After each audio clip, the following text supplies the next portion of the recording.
আজ আপনাদের সাথে শেয়ার করব গরুর কোরমা রেসিপি। হ্যালো এভরিওয়ান, আসসালামু আলাইকুম।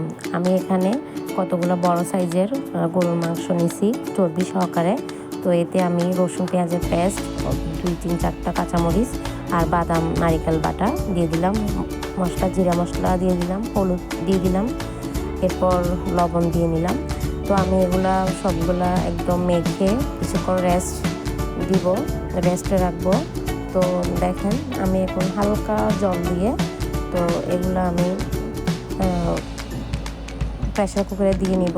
তো আমি এতে দারচিনি আর গোলমরিচ একটু হালকা পেস্ট করে দিয়েছিলাম, তো অল্প তরল দুধ দিয়েছিলাম। তো দেখেন আমি প্রেশার কুকার থেকে নামিয়ে নিয়েছি।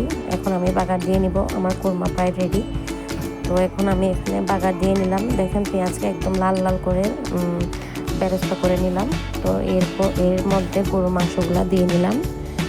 দেখেন আমার গরু কোরমা একদম রেডি। বিয়েবাড়ির গরু কোরমা মতোই হয়েছে, অনেক টেস্ট হয়েছে। তো সবাই ভালো থাকবেন, আশা করি আপনাদের সবার পছন্দ হয়েছে রেসিপিটা। ভালো থাকবেন, আল্লাহ হাফিজ।